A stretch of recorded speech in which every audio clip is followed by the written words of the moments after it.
Question 539. According to the rules of community property, the consent of both spouses must be obtained for the following regarding such property, except A. Selling the property. B. Leasing the property for over a year. C.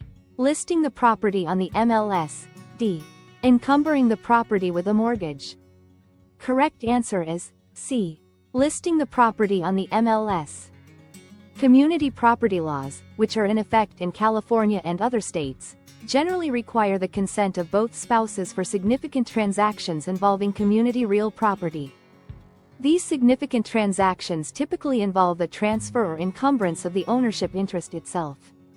Selling community real property is a transfer of ownership and unequivocally requires the written consent of both spouses under community property laws.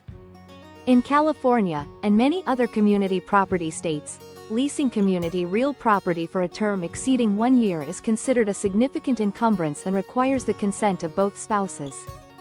This is to protect the long-term interests in the property. Placing a mortgage on community real property creates a lien against the title and requires the consent of both spouses.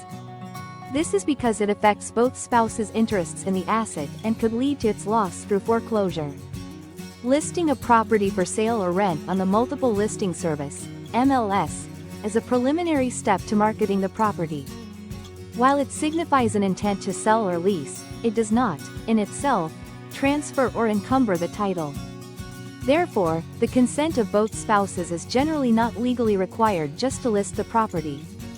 However, as a practical matter, obtaining both spouses' agreement to list is highly advisable to ensure cooperation and a smooth transaction later.